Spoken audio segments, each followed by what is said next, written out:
Magandang umaga sa inyo mga kaibigan. Nandito na si GR Galilan. Nagbalik ang inyong suki sa kanunay. So, ngayon guys, for today's video, meron lang ako ipapakita sa inyo. No? Sa hindi pa nakapanood nito ha. So, kayo lang magdesisyon kung maniniwala ba kayo sa hindi o totoo ba ito. So guys, panoorin nyo itong mabuti ha. Alam mo naman, sa panahon ngayon, marami na ang korupsyon. Lalo na sa Senado. Kaya guys, panoorin nyo ha. Please watch my videos. Sir, mga never again na to think with the Marcoses. Oh, never again. Why, ma'am? Why? Kasi nga mambubudol. Malakas tama, laging nakangiwi, kala mo nakatira ng katol. Mukhang tanga, weak leader, miski sarili niya, di niya kayang ipagtanggol. Sinungaling, dalawang dila sa kabulol. Tinawag pang bulol. Tapos magtatanong ka pa ng why? Iisa-isahin ko sa'yo ha. Sa panahon ni Bobong na to, yung sobrang pondo ng PhilHealth na halos 90 billion, Tama. pinapakailaman. Imbis na ilaan sa proyektong pangkalusugan, ilalaan daw sa proyektong di mo alam. Para daw sa infrastructure. Eh bakit sa PhilHealth nyo kukunin? Ano yun, lokohan? Ang kakapal ng mukha nyo para sa mga mahihirap na may sakit na kababayan natin yan. Mabuti guys ha. Pati pondo ng Kikinig PhilHealth, kayo ng pinapakailaman, mga walang kabusugan. Di pa kayo mabilaukan.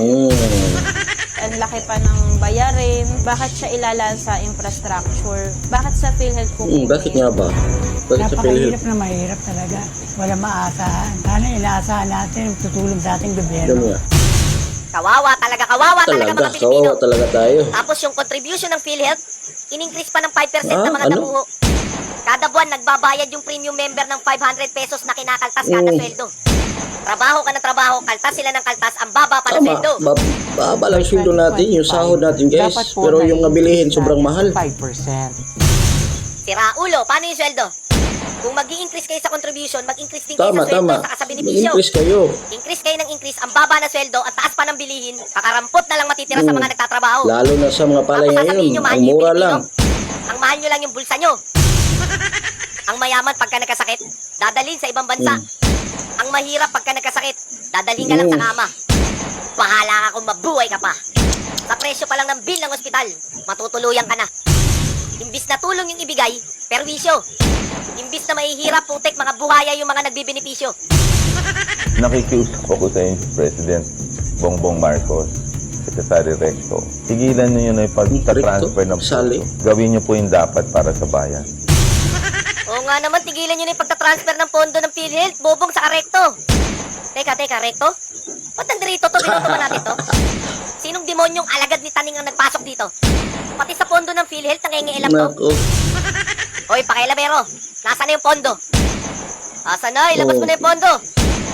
Ilabas mo na, nanginginig na ako. Ang galing ng vlogger to guys. I'm also Yung, a health ano? advocate.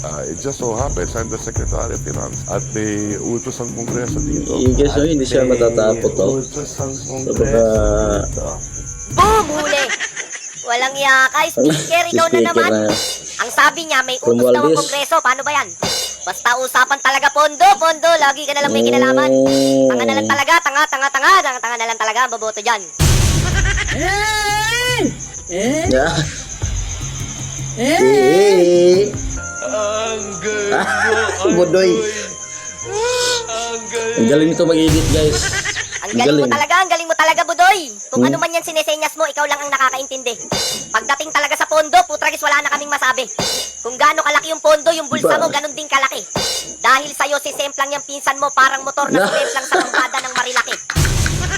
Tignan mo ha, kinuha yung 90 billion sa PhilHealth, tapos uutang sa World Bank, ang galing. Uutang sa World Bank para daw sa health system.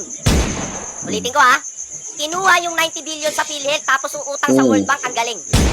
Uutang sa World Bank para daw sa health system. Magkano? Sa dollars, 509.24 million. Kung sa peso naman, 28.7 billion. 28.7 million. Kung uutang din kayo ng 28.7 billion, eh bakit kinuha nyo sa PhilHealth yung 90 billion? Bakit nga ba? Ngayon lang nangyari yan sa ating Totoo, ngayon lang nangyari yan. Dito sa ating bansa. Talagang ngayon lang nangyari yan sa ating bansa. Yung ekstrang pondo ng PhilHealth, saan na napunta? Tanong mo, baka diretso sa bulsa. Sa diretso sobrang talaga galing sa ni bulsa. speaker sa pondo, binigyan mo yata ng agimat. Basta usapan pondo, mabilis pa sa kidlat. Isa pa to si Senator Hindi na naawa sa may Borodillao. mga sakit. Kumampi Yung pa dun pondo sa mo pag ano. binangster pa. Hindi Hindi na nabusog sa 90 billion, umutang pa. Kinuha yung ekstrang pondo sa PhilHealth, yung magbabayad ng utang tayo pa. Tayo na. Bis na wala kang sakit, putek, magkakasakit ka. Hindi po nangangahulugan na dahil sa health sector din ginamit ay justified na o legal na. Malinaw po na ang budget na to ay nakalaan para sa premium ng mga indirect contributors natin.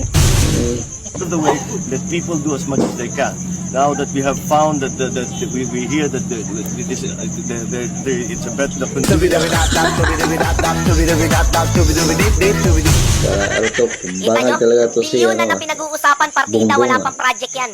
Kasi hindi sila nakafocus sa project, sa budget lang. Paano pa kaya kung may project yan? Sa sobrang tanga niyan, yung flood control sa barko nagbanggaan. nasira pa yung Really, flood control natin. alam mo guys, sa akin lang naman parang Kita nyo, binangga ng barko Mas yung flood control. kampante Ay, di pala ako binangga kay ng flood President control yung barko. Duterte. Binangga ng barko, basta may nagbanggaan. Kisa Hindi lang klaro, pero bahala na kayong umintindi ngayon dyan. guys, yung Pakulo natin ngayon, parang ano siya parang weak leader o lalo ko sa panahon ngayon, yung bagyong Christine. Ano nangyari sa bagyong Christine? budget ng Kongreso para sa DPWH alone. Dito po sa flood tingnan mo management, si nasa Senador, ano ang pangalan nito? 1.35 billion kada araw. Meron po ang DENR. Ano to guys, meron din po ang MMDA, nalimutan meron yung din pangalan po ang nito. Pag-asa, meron Siya din yung po ang mag, Climate ano Change sa Commission. TISDA Aabutin noon po sa ito TISDA. ng Tayo, 1.44 President. billion kada araw. Hindi na po band-aid Tama, solution hindi yung ang band-aid. ating kailangan. Hindi po natutuwa Hindi na yung talaga. mga kababayan natin. Hindi pwede na puro dinadala ano na natin lang sila yung sa evacuation center. puro na lang doon sa evacuation Kahit may dala center. po tayong relief goods, hindi na po sila natutuwa. Hindi naman po nila gustong pumipila lagi para Relief makakuha goods, ng relief oo. goods, Mr. President. Wala na pong gusto na pumipila para makatanggap ng Lalo relief na sa bagyong Christine Ang ha. gusto nila, Ano solusyon. nangyari doon? Hanggat wala po tayong klarong solusyon o master plan, mananatili po Unli baha. itong unli Oo. baha. Pero hindi po unli ang resilience ng ating mga kababayan. Hindi po unli ang ating Yung pondo. kababayan natin doon Hindi sa po Bicol, unli o, ang ano nangyari buhay doon? ng Maraming ating sakuna mga doon. kababayan. So yun na lang guys, salamat sa mapanood sa video. Sana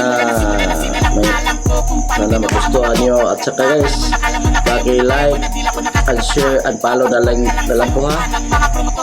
Kaya maraming salamat sa inyo lahat. Kaya thank you.